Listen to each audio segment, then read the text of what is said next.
I'm Shiva. I'm Sandy. And this is Our Relaxing Hobby.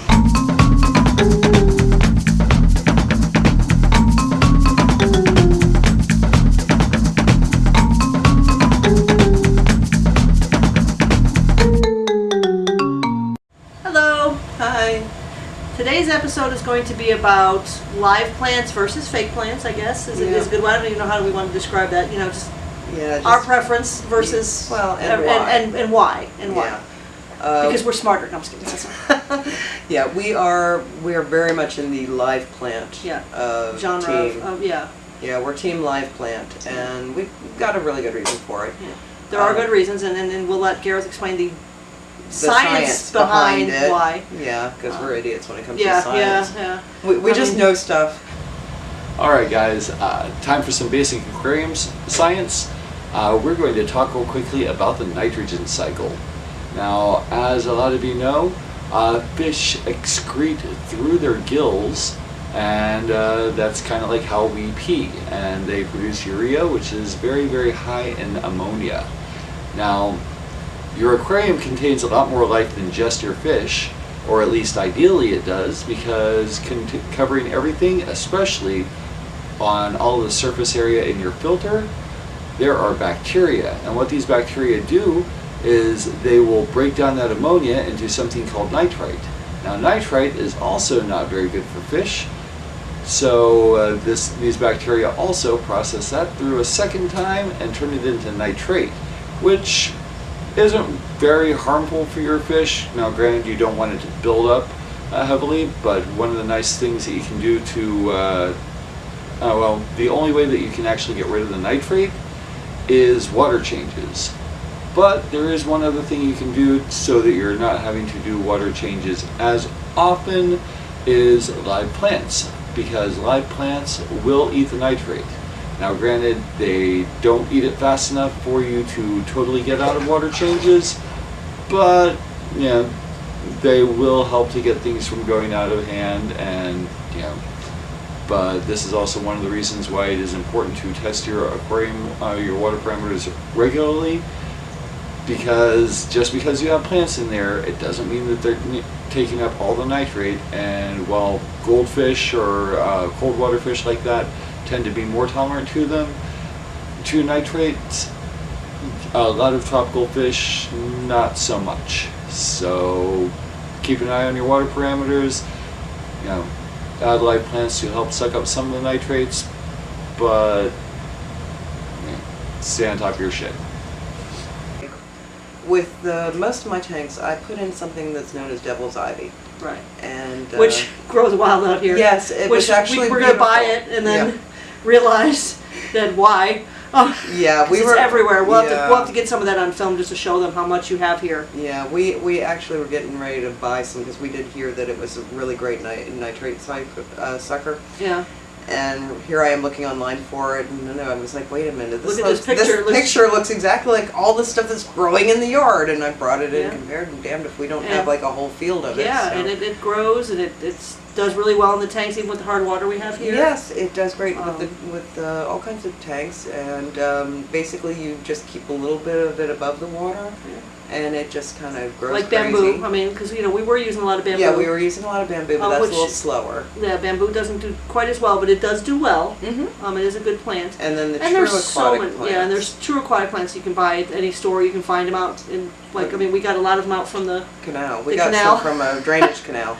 Yeah. Yeah, we wild harvest. Yeah. A lot cheaper. But they're the same ones that you go to the store and you pay a bit. You pay like $5 a plant for it. And we can literally go to the canal here. We're really lucky to have the canals and the things here that we can just acquire these plants. Right, and we also grow them in the pond. We also have a plant pond. Yeah, we have. And another plant that I discovered that works out well as long as you keep the majority of it above water and keep the roots below water is spider plants. And they reproduce like crazy. I just recently took a bunch of little babies off of the string and put them in some dirt to grow out some more of them, but I've been keeping those in the patio pond. Okay. And basically I have cinder blocks in there, so I just stick the roots in the water and leave the plant part above, and they've been going crazy. Okay. So spider plants work too. Pretty much any plant that you can get the roots in the water to suck up those nitrates is great. Right, right.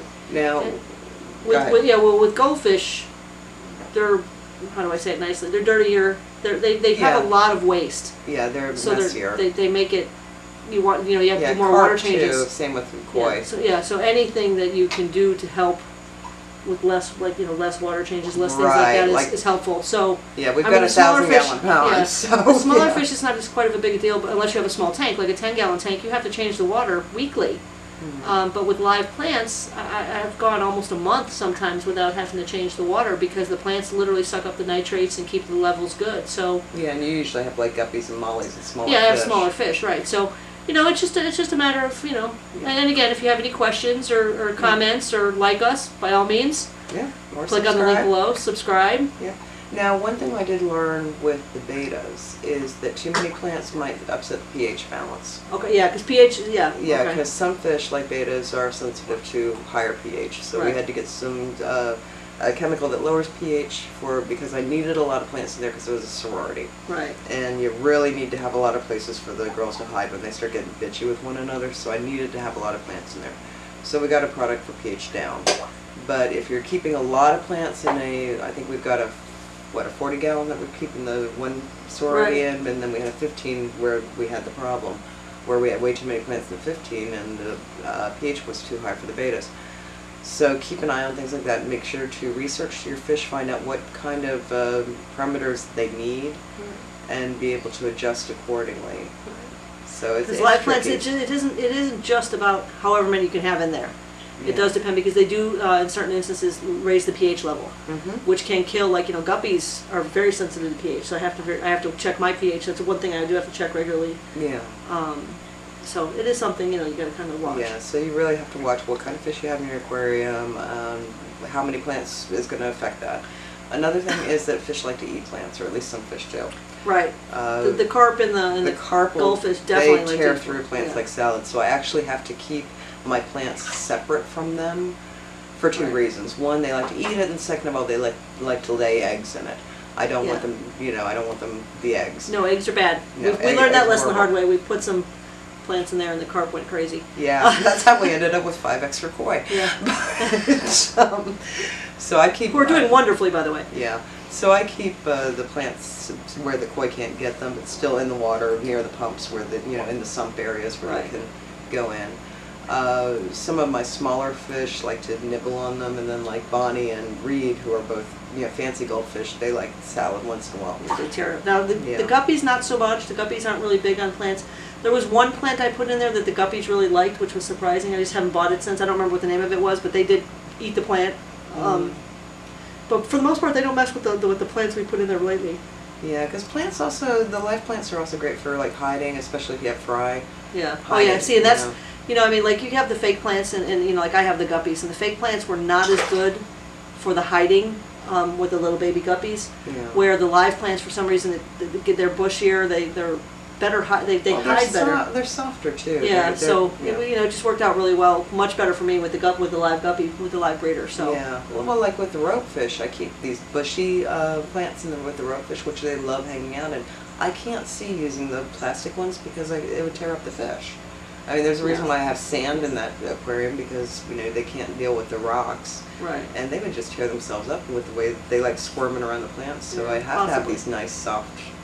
Yeah, usually the fake plants are pretty soft, but yeah, I mean, I have never, but maybe some with of the ones that have the plastic maybe with ones ropefish it's a little different, but yeah, I mean, I've never had a problem with them, but they don't. Again, it's the oxygen that I'm looking for. So yeah, because the more oxygen you have in your tank, in theory, is better for the fish, and the plants provide it. Yeah, so, I would suggest if you absolutely have to go with some fake plants, because I understand they come in colors, especially if you have things like glowfish or something and you want the glow painted plants and whatnot. I'd say go ahead and put some in, but mix them. Add a few live. Add a few live. You don't have to have only live. Yeah. I mean, like we have decorations as well. We don't have decorative plants, but we have decorations to kind of offset things too. But you're more But obviously, but just not only them. Yeah, even if you get some of the smaller, closer to ground live plants, and then you have your big, fake displays for, aesthetics or whatnot. Mixing them is great. Yeah. But I got the grass. The grass was a lot of fun. Mm-hmm. The fry like the grass. I mean, and the fish, they like to hide in the little grass. I bought a little patch of grass for them, the underwater grass, which they like. Yeah, I tried that for my plecos, and they didn't really care for it. Yeah. So, yeah. So everybody's different. Every fish is Yeah. different. I mean, honestly, every type of fish is different. You This never is know what's going to true. happen. Like I said, the guppies like it because it's a good place for the babies or to hide. They can hide in there, and the other fish can't necessarily see them. So Yeah. Meanwhile, the ropefish just love playing in it, and Yeah, the so the betas grass- and the betas like using them as hammocks. right. The So betas it's will you know it's usually every experiment. you know like I said, but that's just our preference. We truly prefer. We recommend it. Yeah. And again, look locally. See if you can find any wild ones. Mm-hmm. If you have ponds, lakes. Yeah, Don't with necessarily. ponds. No, you don't want to ocean Yeah. unless you have a saltwater tank. Yeah, but like with ponds, we have the hyacinth, which have pretty purple flowers. Yeah. Oh yeah, those are beautiful. Yeah, and those And they breed reproduce like, crazy. They breed like they're live. No, they. Yeah, they reproduce like crazy. Yes, and as do the I don't know what they're called, but all the plants really do well. Except as for far the as anubias. The anubias is slow, yeah. but everything else grows crazy. I mean, And bamboo's really pretty. Bamboo's really kind of cool if you don't necessarily have the live breeding fish to need to hide. The bamboo's really pretty, I think. Yeah, And it takes. Yeah, And it's nice to put it in a corner. It's not as invasive if you're trying Yeah. to do a decorative tank. I don't know who else does decorative tanks. But anyway. Yeah, no, bamboo's great as far as decorative. It doesn't suck up the nitrates quite as much, but it does give cover and it all. Another thing that plants do, and this is especially true for like Bonnie's tank, is that they help add some shade. Especially if you keep your lights on in your aquariums during the day. Right.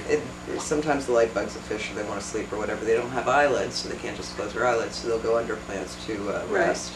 And that's another good reason to have. Yeah, especially like outside where the ponds are, we have the plants to give them shade and stuff to hide. And yeah, and it keeps away the predators too. They dive right under those plants. Yeah. You can't even tell we have like 19 goldfish in this pond because they're Yeah. hiding underneath the plants. Yeah. Until we bring the food out, then we see all 19 of them. yeah, every single one. Yes. But yeah, that's really just a preference for us. But yeah, by all means, again, like, subscribe, comment. If you have any questions, concerns, we'd Yeah. love to look it up if we don't know, and we'll find you the answer and post it on there. We have the Patreon page. If you really like us, you can give us some money. Well, if you subscribe to our Patreon page, you'll see some videos that are reserved strictly for our patrons, which are a little bit more uncensored, I think. And we're bad enough with the censor. Yeah, we're bad enough with our regular show, so you can imagine, when we just kind of turn off that censor.